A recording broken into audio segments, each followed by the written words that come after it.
अपनी लड़की की शादी कहीं अनर्गल जगह पर नहीं, उसके घर में शिक्षाचार हो महाराज, संस्कारित हो, मड़ई और झोपड़ी कटरैन दे करके ना भगे।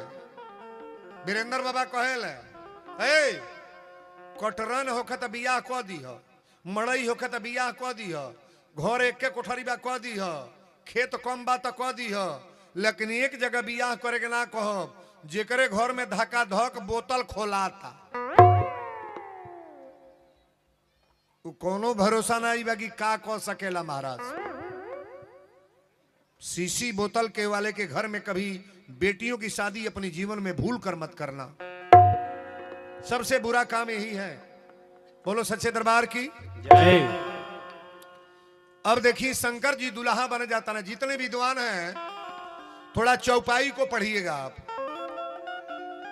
कि शिव ही शंभुगन करही सिंगारा, शिव ही शंभुगन करहि श्रृंगारा, शिव ही शंभुगन करहि श्रृंगारा, शिव ही शंभुगन करही सिंगारा, शिव ही शंभुगन करहि श्रृंगारा, जटा मुकुट यही मोर समारा, जटा मुकुट यही मोर समारा, जटा मुकुट यही मोर समारा, जटा मुकुट यही। रामचरितमानस की चौपाई पहले पढ़े आप। शिव ही शंभुगन, शंकर जी के गण लोग श्रृंगार करता। शिव ही शंभुगन करही सिंगारा, आ जटा मुकुट अहि माने सांप, जटा मुकुट यही मोर सवारा। शंकर जी के जटा बटले बा, अहि माने सांप, सपवो दूगो लपेट के यही में मोर बना दी हल्लो। अच्छा ई मोर कबो बौरहू का उतरल बा, उतरल बा कबो ना। लेकिन दुल्हा कैसे बना तले बाबा लिखली कि कर त्रिशूल यरु डमरु बिराजा, आ चलही बसह चढ़ी बाजही। कौने सवारी पर दुल्हा बनली? कौन सवारी है? मारुति। कौन सवारी है? बसहा बोल तन कड़ेरे बोला जा हमरो सुना। शंकर जी के पूरे परिवार में जानवर सवारी है कि मारुति बोलोरो मार्शल? जानवर। शंकर जी के सवारी का है? बसहा बैल। और शंकर जी की औरत का नाम है दुर्गा। शंकर की अर्धांगिनी का नाम दुर्गा। दुर्गा जी के सवारी नहीं बोलो। दुर्गा जी के सवारी बाघ। शंकर जी के सवारी बैल और दुर्गा जी के सवारी बाघ। ये दोनों लग एक लग रहे तो मर्डर होई कि ना? ना होई, ना होई, नहीं होई। बाघ है बैल के लग रहा खतरा ना बा। शंकर जी के एगो पुत्र बाणे जेकर नाम गणेश है, जेकर नाम गणेश। गणेश जी के सवारी चूहा मूस, और शंकर जी के गोटाई में सांप। सांप या मुंह से के लग रहे तो मर्डर होई कि ना? ना होई, ना होई। ध्यान से सुनो। शंकर जी के एगो पुत्र बाणे जेकर नाम कार्तिकेय है। कार्तिकेय की सवारी, कार्तिकेय की सवारी मोर, और शंकर जी के गले में सांप। सांप या मोर एक पास हो तो खतरा होगा कि नहीं होगा? लेकिन आप बताओ, भोलेनाथ के परिवार में कभी विवाद हुआ है? बाबा लिखे हैं कि जहां सुमति तहां संपत नाना, और जहां कुमति तहां विपत निधाना। तनहई पार्टी हमरे और ताकी चटनी रोटी बनल बा, आ देवरान जेठान ससुर भसुर खैली जा, अपन गुदरा बिछा के सुतल बन जा। ऊ निक बा आ कि पूरी पुलाव मशरूम पनीर मार पापड़ छनाइल बा, आ सांझी के रोज लटा कूटन हो जाता। निमन कौन बा? पुड़िया पुलवा की चटनी है? चटनी वाली पार्टी बुझातिया है। दशा खराब मत करो भाई, बना करके बाजार रहो, सम्मानित बनो, इज्जतदार बनो। ईमानदारी से बोलिएगा। अपनी घर में विवाद हो, अपनी घर में झगड़ा हो, ससुर से, सासू से, केहू से, देवरे से, मर्दे से, आई बात रुआ घर ही में रही जाऊ चैंपियन बा, अगी बात बाहरा निकल जाऊ चैंपियन बा। नहीं बोलो।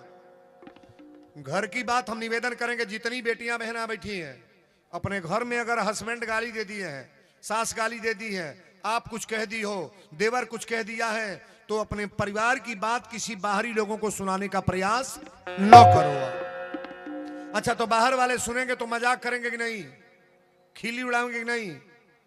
तू जाके बतिया हमारा तो गरियावला है, तर कैला हम अभे तर कर, तो कोई अरे यही खल गई बटली बा तबे गाड़ी सुने ले। पहले तो तोहके कही संभ्रांत बनो आप। हमार बतिया कई जने के लाग जाला वीरेंद्र बाबा तक ई का कॉल भाई हो तक नहीं जोन बोलता नहीं हो कहो हेती मुखी बात घर में होता पूरा गांव आग लाग जाता। विदेशी आदमी फैला होता, बूढ़िया गोयल हुई, देवरे गोयल हुई, मर्दे खनो तो कहल ही हो। खाली महिलाओं में कमी नहीं है, इतनी पर मर्दों मर्द बाण है, मर्दों लोग के पावर कम ना बा। सारा मर्दई फेल हो जाएगा जब घर का निंदा गांव में जाएगा तो मोछ टंटनाने लायक नहीं रह जाओगे, समाज में कोई वार्ता करने लायक नहीं रह जाओगे। अपनी औरत को मारे और दूसरे के घर जाकर पंचायत करो तो तुमको कोई बड़कपन कहेगा? कहेगा? अपनी औरत को गाली दें, अपनी बेटा को गाली दें, अपनी माँ को ऐसा बोलो और दूसरे का जाके पंचायत करो, तुमको बड़कपन कहेगा? कोई कहेगा? आपकी बात कोई नहीं मानेगा जी। पहले अपने को सुधारो आप। वीरेंद्र बाबा पहले अपन सुधार कर। हम पियतनी गांजा, हम खातनी सुरती, हम खाई पुकार, आ तोहके कहीं दारू छोड़, यूं काय वाला बात बाकी ना बा। पहले वीरेंद्र अपना छोड़े बुराई, अपनी बुराई पहले छोड़ने का प्रयास करो। यहां जितने लोग हैं, कर त्रिशूल यरु डमरू बिराजा, आ चलही बसह चढ़ी बाजही बाजा। बसहा बैले पर चढ़ना ताकब हमरा हो। बैल चलता है आगे पड़े, दूल्हा बैठा तड़े पीछे पड़े। शंकर जी के पड़े बैठली पीछे पड़ी। ब्रह्मा जी कली एगो कार करी, सवारी बदल दी तो सवारी बदल दीजिए। शंकर जी कहले का है? कहले है ये ते सिंह बा, आई बुढ़वा बैल के ससुरारी जाए। शंकर जी कहले रोज घास भूसाई खैले बा, आज रसगुल्ला बर्फी मिली काहे बदल दी? यह जाई। ब्रह्मा जी कहले यह जाई बेइज्जती कराए। अच्छा बताई, 5 गो बेटा बाड़े, 5 गो बेटा बाड़े, एगो आंखी के आन्हर बा छोटका, तो भाई के बियाहे में अनहरा जाई कि ना? ना जाई। टो जाई कौन मारुति खाली बा ना बैठी जी, ओकर पद बा कि ना? 5 गो बेटा बना, एगो विकलांग बा, हे ही तरह ऐठा ता दे। भाई के बियाह में जाई कि ना? ना जाई हो, ना जाई। जाई। शंकर जी के परिवार में जितने लोग शंकर जी के गण, शंकर जी के तो गण महाराज ऐसे हैं, कौनों को भोर दे आंख बाबा लिखे जाता नहीं कि जस दुल्लह तस बनी बराता। भोलेनाथ की बारात चल रही है। अच्छा ये बताई, आपन कटरन के मकान बा, आ केहू का 3 मंजिला बा, तो 3 मंजिला कोनो काम में तोहरा बा? कटरन बढ़िया बा। केहू का बेटा डीएम होके, मास्टर होके, आ तहार मर्द हरजोता बा, तो हरजोतवा नहीं के बा कि मास्टर बा? अपने जौन कामे आवता, अपनी घरे जौन बा, नून चटनी केहू खैले होई, आ केहू पनीर खा के आइल होई, हमरा उसे का करे के बा? अपने पर भरोसा करो आप, अपने पर। हमारी कथा में एक चीज आपको मिलेगी, जीवन में अगर संतोष है, जेकरा 4 गो गाड़ी बा सोचा था 2 गो औरी किना जा, 3 गो मकान बा सोचा था 1 गो औरी बन जा, लेकिन 50 गो मकान बनवा लो, शांति मिलेगा? मन बढ़ता ही जाएगा। वीरेंद्र बाबा तो इतने में जितना में हम है ना, हमको इतना प्रसन्नता रहता है ना, इतना सुखी रहते हैं कि मुझे कहना पड़ता है कि ठाकुर जी आप मुझे क्या नहीं दे दिए, बहुत कुछ। अरे जिसको समाज मिल गया, पूरा उत्तर प्रदेश बिहार हम छकाए हैं, 365 दिन में एको दिन घर नहीं रहते हैं। ये तो मिलना दुर्लभ है ना, दुर्लभ है कि नहीं है? मनुष्य का जीवन पाने के बाद हम कल बताए थे कि सुंदर कर्म करके मरो, मरने के बाद वो लिखे है ना, कबीरा जब पैदा हुए तो जग हंसे हम रोए, आय ऐसी करनी कर चलो हे कि हम हंसे जग रोए। कर्म बढ़िया करके जाओ कि मरने के बाद संसार दुनिया वाले रोए और तुम हंसते चले जाओ। बोलो सच्चे दरबार की जय। बाबा लिख ली कि जस दुल्ह तस बनी बराता, जस दुल्हा तस बनी बराता, जस दुल्ह तस बनी बराता, कौतुक विविध होई मग जाता। राम सिया राम, जय जय राम राम, सिया राम जय जय राम। बोल दी शंकर भगवान की जय। जस दुल्लह तस बनी बराता। चौपाई को थोड़ा गौर से सुनेंगे। कौतुक लिखा गया है, कौतुक शब्द। कोनो के हथवे ना, कोनो को गोड़वे ना, कोनो के पीठी पर आंख बा, कोनो के पेटे पर आंख बा, कोई मुखहीन विपुल को काहू, कोनो के 10 मुड़ी बा आ कोनो के हेपर से गटइए ना। ई शंकर जी का बारात चलतिया। विष्णु भगवान कहले एगो कार करी है, बरतिहा लोग लेके आगे में चली, हमनी का नौकरी या डिप्टी पीछे दे दी। शंकर जी कहले काहे का भइल बा, अतरौरे पीछे ताकतनी के निहार तनी। शंकर जी कहले हमार गण तनी बुरबा का बाड़े, बरतिहन के देखत चल तनी कौन बिलाता कौन भागता।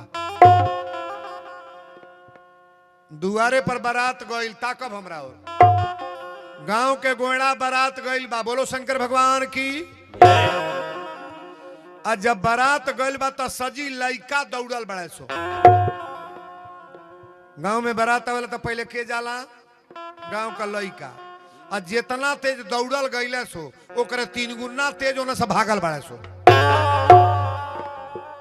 आ जवन जवन भागत अपने माई से कहता फाटक बंद कर, रजाई ओढ़ा दे मुंहे पर, कमरा ओढ़ाओ, खिड़की बंद कर दे, सफो बड़ा कई हजार। एगो माई कलश का देखले ह त लइकवा कलश सबके घरे दूल्हा आवेला हाथी पर, घोड़ा पर, पालकी में। पहले दूल्हा के वर्णन सुन ले। ए बैले पर बैठल बड़ा दूल्हा, अब बैल चलता है आगे पड़े, दूल्हा बड़े पीछे पड़े। सबके घरे दूल्हा सूट बूट पहिर के आवेले, और दूल्हा उघारे बा, एगो मेरे छाला लपेटले बा। महतरिया कली सो दादा ई बियाह गलत होता का?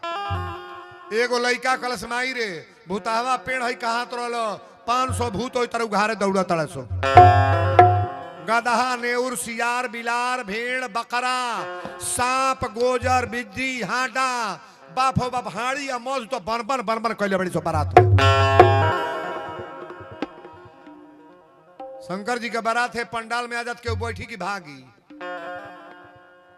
काजन रौरे यहाँ के बिया कटवा बाग नहीं हमारे इलाका में बाढ़ जाने केहू घर बरदखुआ आई है तो अपने दुआरे पर बैठा ली है, बिस्कुट मीठा पानी पियई है। बरदखुआ लोग कहिए दूल्हा के पोजीशन अत लइका बड़ा ठीक बा, एके गो लेकिन बा, तब पूछी लो कौन लेकिन, अत तनी लइकवा पकौड़ी खाला, तो कहिए ये जी पकौड़ी तो केहू खाला, अत हरदम नहीं खाई, जइया दरुइया पियला तहिया खाला।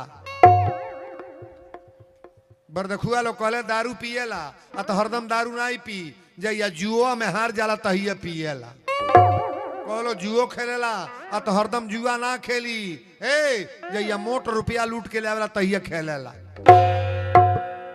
बियाह काटे के पड़ल की कट गई। जिगना में कहबा कि ना रिहर्सल कइल कर। मर्द कौन की अपने जीवन में 20 गो बियाह न कटले हो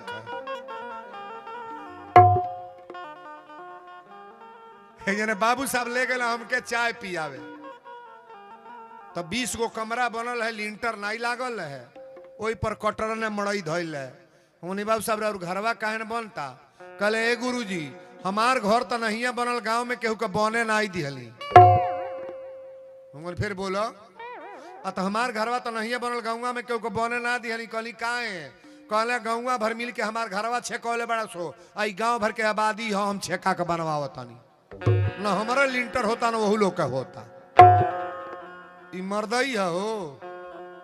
कोनो गांव पर जग होखे चाहे ना होखे, ये जो होता तो जग के करावल जाएगी, तुरल जाएगी। अच्छा के चाहता नहीं मैंने जग होके तनी हाथ उठाइएगा तो देखी को गो जगी के तूरे वाला लोग ना उठावला हाथ ना धल ताली बिजा बर रे। शंकर जी के बारात दरवाजा पर आ गई और लड़का जाके कहले तो सब लोग लुका गए। अब दुआर पूजा के टाइम में आयल, पूरा सब लोग चलल बा। तो दुआर पूजा में लड़का नहीं जाने, नौजवान चलल बा लोग। जिगना में बारात आ जाता, गांव के सजी नौका लौंडा जे यहाँ से बोलावे, चलो दुआर पूजा के टाइम हो गल, चलो। शंकर जी के बिहावा में इतर भाजत गइल लो, लेकिन तन ताकब हमरा और शंकर जी के बरतिया में सबसे अगवा जौन रहल ओकर हेपर से गटइए नहीं रहल,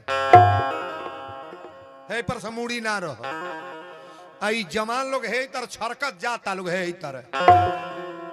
तो जब अगवा बढ़ल लोग तो जौन के हेपर से गटइया ना रहे, वो पूछा था बारात ठहरने का स्थान कहाँ है? एक जना कहले कौन बोलल हरी? अरे बर्तिहन में कौन बोलल हो? अच्छा हे में कोनो मेहरारू होखे पर तो गटई ना होखो, आ लुगा से तोपले होखो। आ एक बार कहे ए दीदी कब आईली हो? तेजू के रही की भागी बैठी के हो मेरा मुँह के कब बैठी। ई जन जन छरकत गइलो, ए चल पीछे भाग, बोलिए कुल का बोला हो, बोले कहां से ई गोलियां गइल हो? बाराती हम सो शंकर जी के बियाहे में बड़ी लीला बा। हई आयल बा तब से नाचता है छोटका। ठाकुर जी करे कि द्वार पर सबके बैंड बाजा बाजो, सबके घरे बेटा के बियाह हो खो, बेटी के बियाह हो खो, है खुशहाली मनावल जा। भोलेनाथ आज तोहार बियाह होके जाता। बड़ा भाव से कथा के ध्यान दे। कहलस की बारात ठहरने का स्थान कहाँ है? तो जिन करेजा के कमजोर बालो तीन तो ढोई के बेहोश हो गल लो, बरियर का भागल बड़े आ जौन भागत आ फेर लौकत ना बा।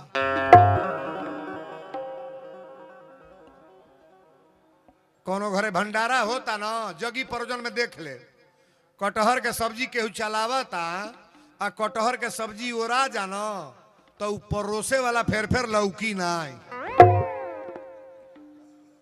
ओकर चेहरा लाई लौकी।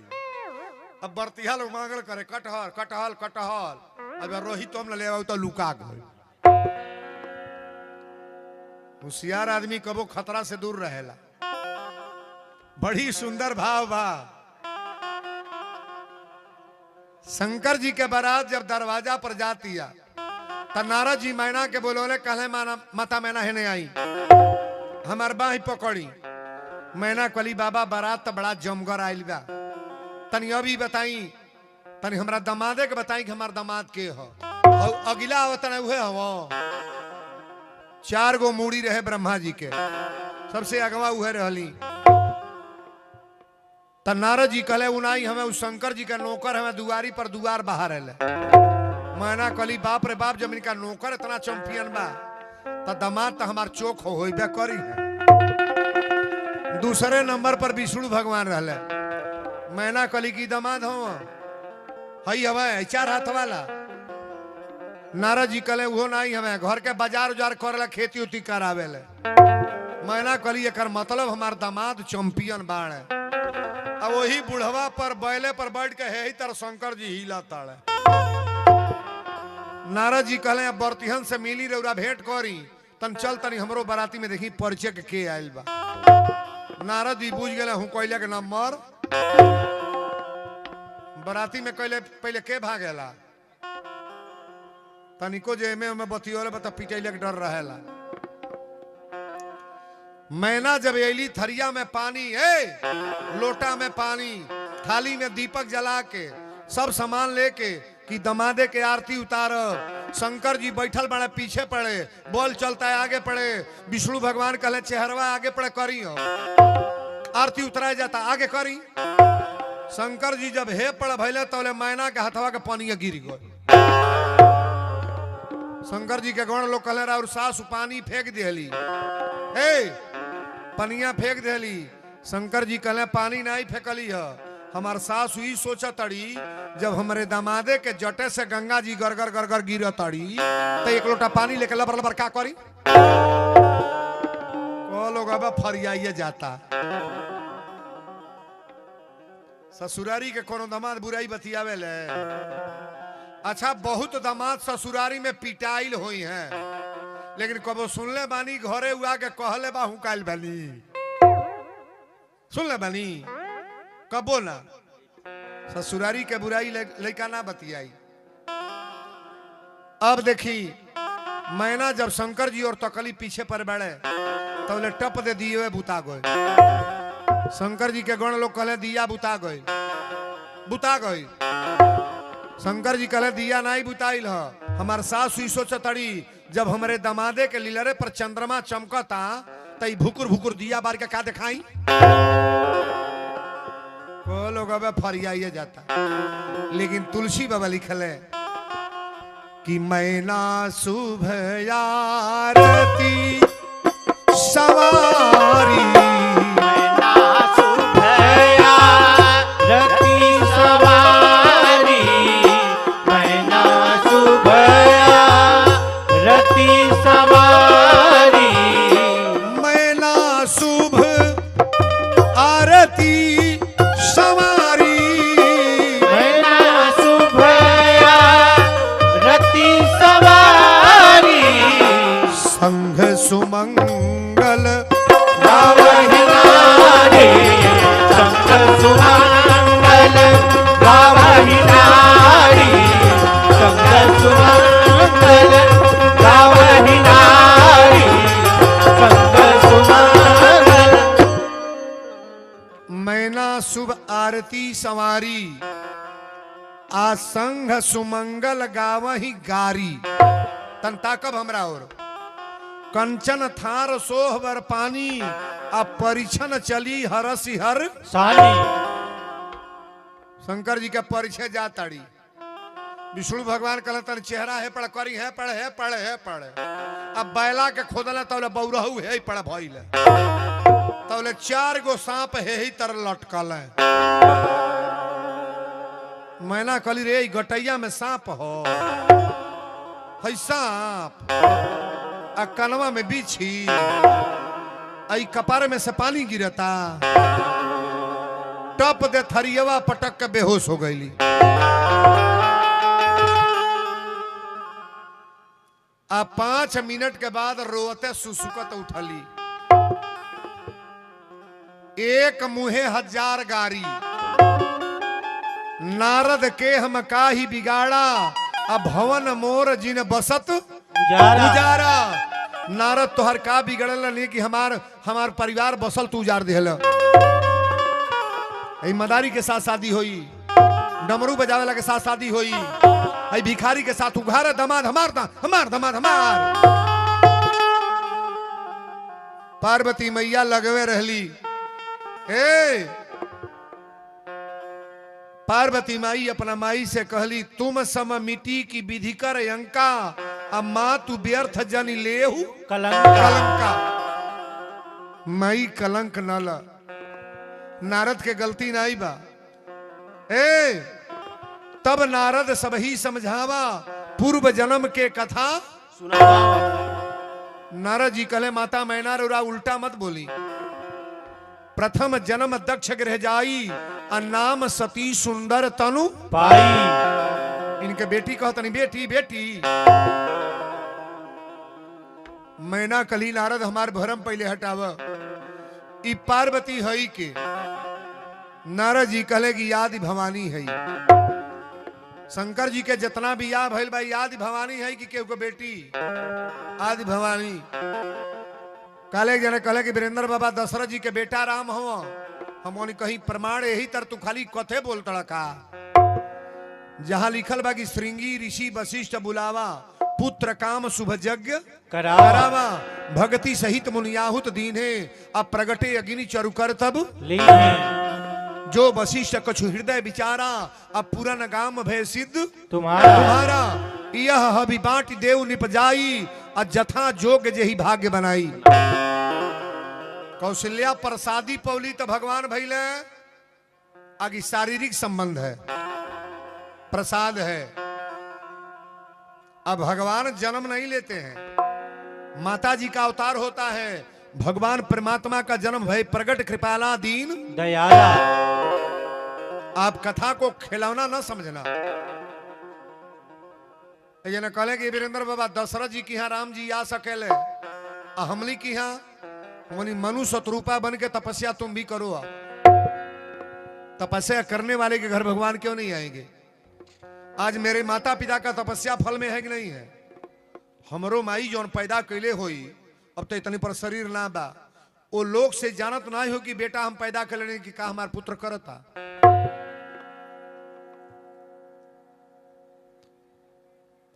चार गो बेटा जन्मा लो सुनिए गौर से सुनिएगा एक शब्द। चार गो बेटा जन्मा लो भले वो लड़का के खेत कीना चाहे ना घर बनवावा चाहे ना रुपया जमा करा चाहे ना कोनो व्यवस्था न दो लेकिन बेटे को संस्कार दे दो।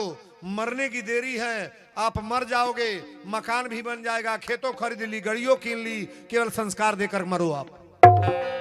सुन लो 5 गो कंपाइन खरीद लो 10 एकड़ खेती बिल्डिंग मटेरियल साफ केवल संस्कार विहीन बेटा पैदा करो। मरने की देरी है मरने के बाद सारा प्रॉपर्टी अगर बेच न दिया तो मेरे नाम पर कह देना कि वीरेंद्र बाबा आप गलत बोल गए हो। हमने के सजी तो बटल बा लड़का संस्कारित कहाँ बा? अच्छा है तना लोग बैठल बा ईमान से बोलब के ऐसन बात जेकर बेटा सुबेरे गोड़ लागेला तने के हाथ उठाई बोलो जेकर लड़का लागत हो के उठाई एको जना उठावा जिगना के उगार रही जा। हाय रे गांव जवार एक जनी बहन जी उठौले बड़ी कि वीरेंद्र बाबा हम चलो 2 जने हो गए लोग का कही के कथा करो। बेटा माई के गोड़ न लागे तो दुनिया के लोग लागी। अच्छा तो छोड़ा बेटा के छोड़ दो हेमे के ऐसा महिला बाजे अपने मर्दे के गोड़ सुबेरे लागेला झूठे ना उठा दिया लब दे तर के लागत हो तब उठाई सुबेरे जे लागत हो 1 2 3 4 8 9 जना बाड़ू लोग। अच्छा अपना मालिक के मरलहू बा हो जे मरले हो कते उठा दे। रिहर्सल तो खूब होता है हुजू। वीरेंद्र बाबा एक खातिर ना ही आयल बड़े कि गांव बिगड़ जाए गांव को सुधारने की हमारी कथा है। समाज सुधर जाए लोग सुधर जाए परिवार के लोग सुधर जाए। अगर हम लोग सुधरेंगे नहीं तो इतनी बड़ी कथा लगा के क्या करोगे आप? नारद जी जब समझौले तब माता मैना के बियाहे का तो गीत कहोगो बा माई बैठ कर रोवे लागली सो। वीरेंद्र बाबा बियाहे के गौना के गीत गावेला बाप हो बाप का कही एक लाइन हरे कथी के चटैया बाबा हो बिछौले बाड़ा आ जांघे बैठौले बाड़ा हो। ई बियाहे का गीत हो। कथी के चटैया बाबा हो बिछौले बाड़ा आ जांघे बैठौले बाड़ा हो। हरे कथी के करे जवा पापा हो बनौले बाड़ा हमके बिसरौले बाड़ा हो। ये बियाहे के गीतिक तन ध्यान से सुनो। अरे कुश के चटैया बेटी हो बिछौले बानी आ जांघे बाई ठौले बानी हो। आ काठ के करे जवा बेटी हो बनौले बानी तोह के बिसरौले बानी हो। दूसरी लाइन बा बड़ा सुंदर भाव बा। आखी के पुतरिया पापा हो तुहरी रहली अधिया हम दुलारी रहली हो।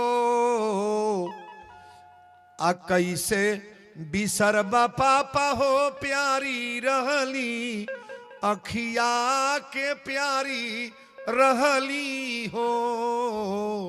अरे कैसे बिसरैबा पापा हो प्यारी रहली अखिया के प्यारी रहली हो। हमरे अंगनवा के तू तुलसी रहलू आ माटी के अहुनवा रहलू हे।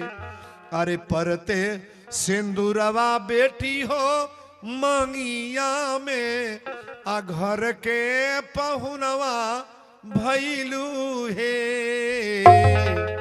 परते सिंदूरवा बेटी हो मंगिया में घर के पहुनवा।